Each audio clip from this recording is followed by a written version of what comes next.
Bonjour Suzy, bonjour Marie-Laure, bonjour Gilles. Bon, à l'époque, on n'avait pas le choix.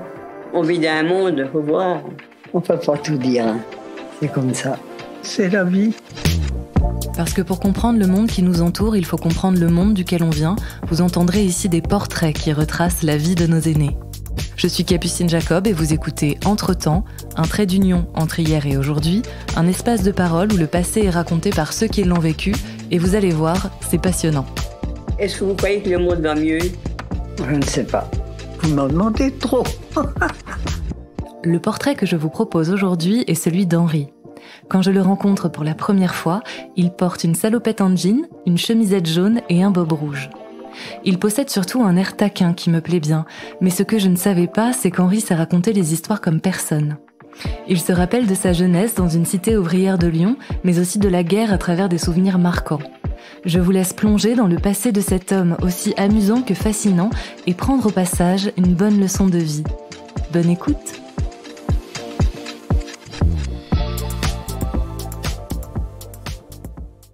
Mon prénom, c'est Henri.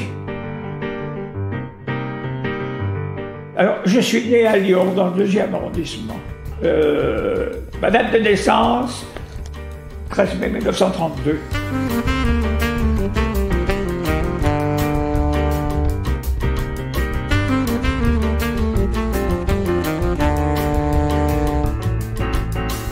J'étais enfant unique, donc j'étais tout seul, avec mon père et ma mère.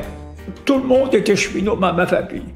Mes cousins, mes oncles, mes tantes, mes grands-pères, mes arrière-grands-pères. Et j'ai grandi dans la banlieue ouvrière de Lyon, à Vénissieux. J'habitais dans une cité. Il y avait plusieurs rues où il y avait donc ces fameuses petites maisons alignées qui avaient chacune un jardinet. Les cités ouvrières étaient très confortables. Il y avait l'eau courante.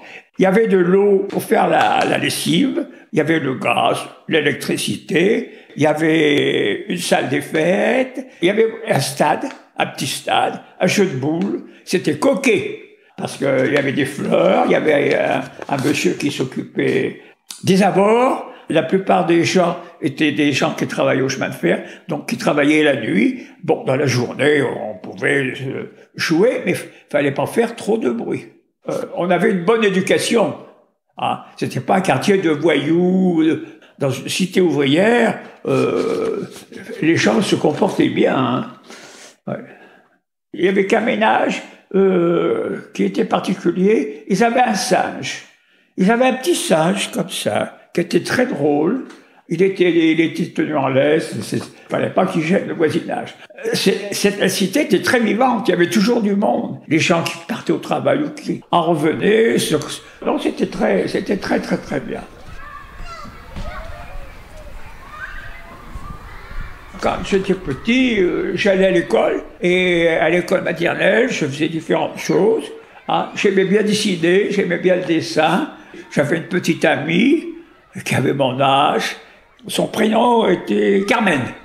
Sa maman tenait une épicerie, une petite épicerie, dans un appartement au rez-de-chaussée. Donc, la porte de l'épicerie, c'était la porte d'entrée. Et sa maman était plantureuse, hein, toujours avec une blouse blanche, et très cordiale. Et pour aller à l'école, je passais devant sa maison. Hein. Alors, dans la banlieue que j'habitais, il y avait beaucoup d'immigrés. Hein. Alors, les Espagnols qui avaient fui Franco et les Italiens qui avaient fui Mussolini, voilà. C'était Mussolini, le despote. Il y avait des Arméniens, tout petits comme ça, nous étions très politisés.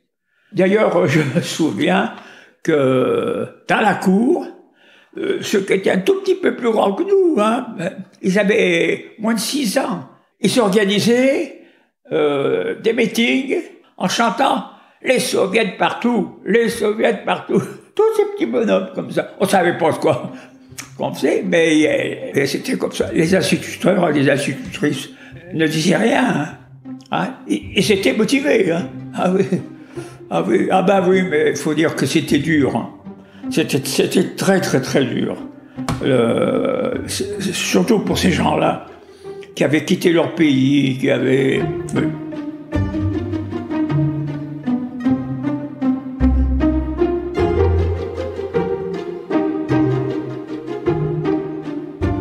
Alors l'après, ça a été vaseux, parce que à partir de là, la guerre s'est déclarée.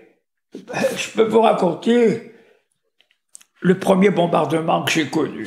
Alors, les Allemands avaient un système de bombardement particulier. Ils balançaient des bombes soufflantes. Les victimes humaines étaient, comment je vous dirais, étouffées, les poumons éclatés. Quand ça a sonné, la sirène, on est tous descendus dans la cave. Ah, parce qu'on nous avait dit de faire ça. Alors, après, la sirène a sonné une deuxième fois, on est ressorti de la cave. On se regardait, on avait eu peur. Enfin, moi je vois une touffe de poils. Oh, je me dis, tiens, c'est un chat, c'est un petit chat. Alors j'ai été voir, je soulevais cette touffe, et là j'ai vu que c'était une petite fille qui avait été tuée par le souffle de la bombe. Je m'en souviendrai toute ma vie. Ah, bien sûr, cette petite fille que je connaissais, elle habitait dans ma maison. Ah, elle avait un tablier à carreaux blancs et rouges, des chaussures noires.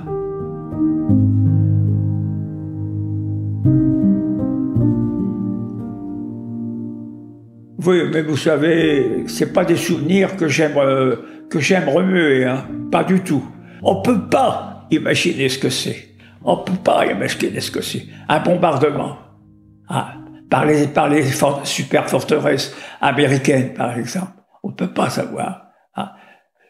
Là, c'est toujours pareil. Là, il y a une sirène qui sonne, enfin, à peu près, quoi. Et puis, dans le ciel noir, il y a une petite tache lumineuse, d'un seul coup, une petite tache lumineuse.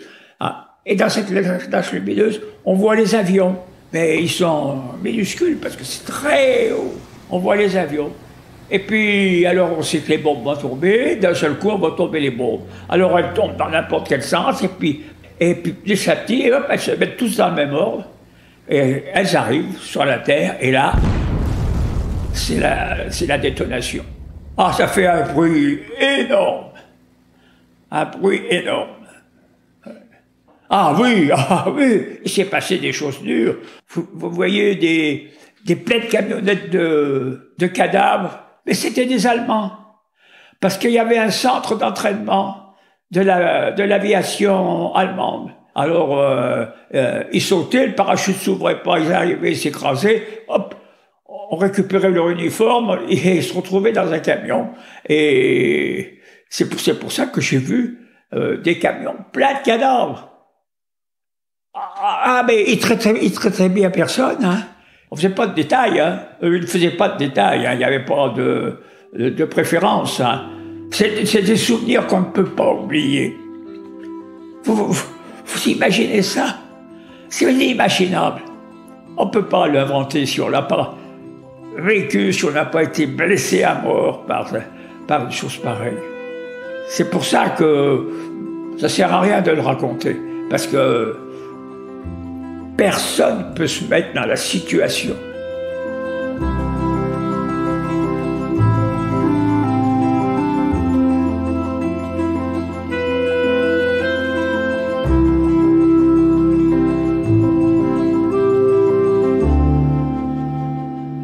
Je suis rentré au chemin de fer à 12-13 ans.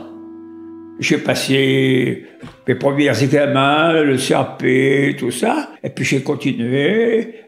Puis alors là, il y a eu le service militaire. J'ai été envoyé en Algérie.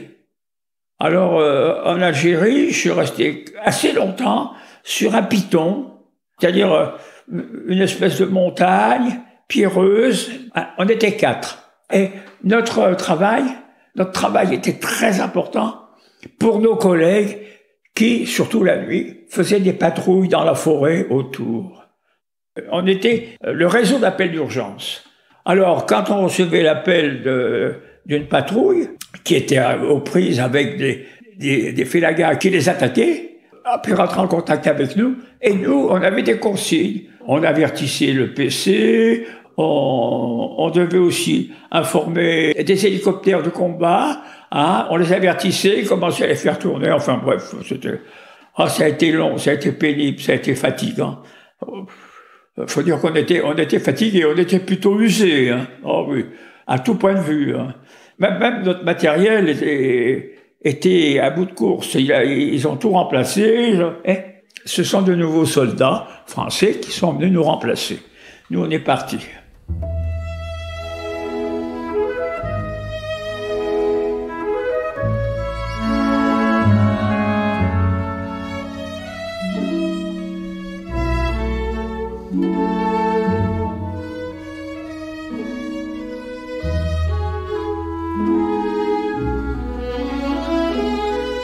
Je suis rentré en France. Là, j'ai retrouvé ma future épouse, mais que j'avais quittée en vitesse, puisque j'étais mobilisé pour retourner en Algérie. Son prénom, Huguette. Ah, ce qui me plaît chez elle, tout me plaît chez elle.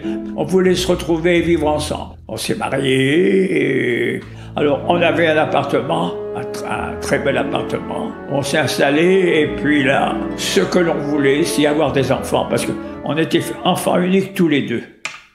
C'était une cheminote, elle travaillait dans le même milieu que moi, déjà, le chemin de fer.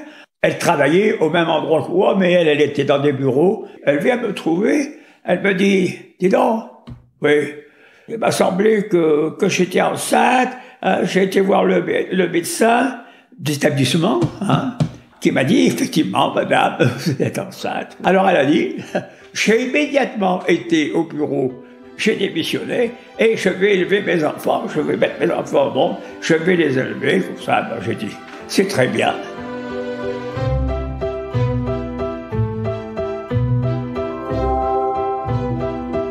Ah oui, ah ben ça, oh ben vous savez, c'était une maîtresse femme, hein. Elle avait fait de la résistance, c'était pas une chochotte, hein. Ah non. Alors on avait dit, on aura beaucoup d'enfants. Autant que l'avenir nous en donnera, on les prendra à bras ouverts. Et on a eu 5 enfants. Ah ben oui, j'étais content. Mais de toute façon, on s'entendait très bien. Quoi qu'elle fasse, ça me convenait, et réciproquement aussi. On était très, très unis, hein, et voilà, très heureux. J'ai toujours beaucoup travaillé, hein. Je faisais de la peinture, je faisais du dessin, depuis la maternelle, hein. J'avais des connivences avec une galliériste de Lyon. Quand les vacances commençaient à se présenter, je lui apportais mes tableaux, elle les regardait, elle les triait, bon, ben je garde ça, hein. Et puis, elle les vendait. Elle avait une galerie, enfin, sur la côte normande. Elle avait sa galerie et elle vendait mes tableaux. À la rentrée des vacances, je retournais la voir, elle me rendait les tableaux qu'elle n'avait pas vendus et elle me payait ce qu'elle avait vendu. Je les vendais, et je les vendais très cher. Ah oui, je peux vous dire que j'ai gagné pas mal d'argent. Ben, c'était nécessaire, hein. On peut pas... Vous savez, il y a beaucoup de gens qui larmoient, ils n'ont pas d'argent, mais il faut rien. Moi, je rentrais à la maison, et tout de suite, je me mettais, hein, quand les enfants étaient couchés, ma femme avait fait... Hein, je me mettais à faire de la peinture. J'avais toujours quelque chose en train. J'ai fait des instruments de musique que j'ai vendus. Parce que on avait une passion, c'était les voitures anciennes. Alors, je sais pas si j'ai une photo de voiture ancienne, hein. C'est une Bentley. Mais c'est la dernière qui me reste. Je l'ai toujours dans le garage de ma maison. On peut la conduire de gauche ou de droite. Comme ça, on choisit. Je l'avais payé très cher. Je l'avais payé avec les instruments que je fabriquais et que je vendais. Je faisais un instrument qui s'appelle la veuse, un instrument breton, hein, qui ressemble à une cornemuse. J'en ai fait beaucoup. Et j'avais une femme qui me suivait. D'ailleurs, moi, je fabriquais les instruments, c'est ma femme qui les vendait. Elle avait la poste du commerce, hein. Oh là là.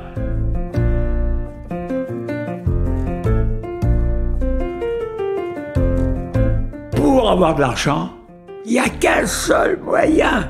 Il faut travailler. Ça tombera jamais tout seul. Si vous travaillez dans un établissement, dans la journée, eh ben, il faut que vous travaillez un petit peu le soir. Hein, et puis après, ça sera beaucoup le soir. Alors, il y en a qui vont écouter. C'est vrai que c'est dur, il faut de la volonté. Hein. Il ne faut pas économiser ses forces. Hein. Ou alors, il vaut mieux rester couché. Eh oui, enfin ça, je vous conseille. Hein, ne pas avoir peur de travailler, parce que il n'y a que ça qui paye. Hein.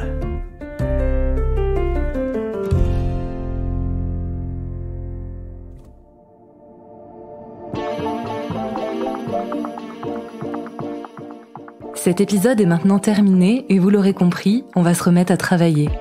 Merci à Martin Poujon pour l'habillage et le mixage de ce récit de vie. Si vous aimez ce podcast, n'hésitez pas à le partager autour de vous, à commenter et à laisser 5 étoiles. À très vite!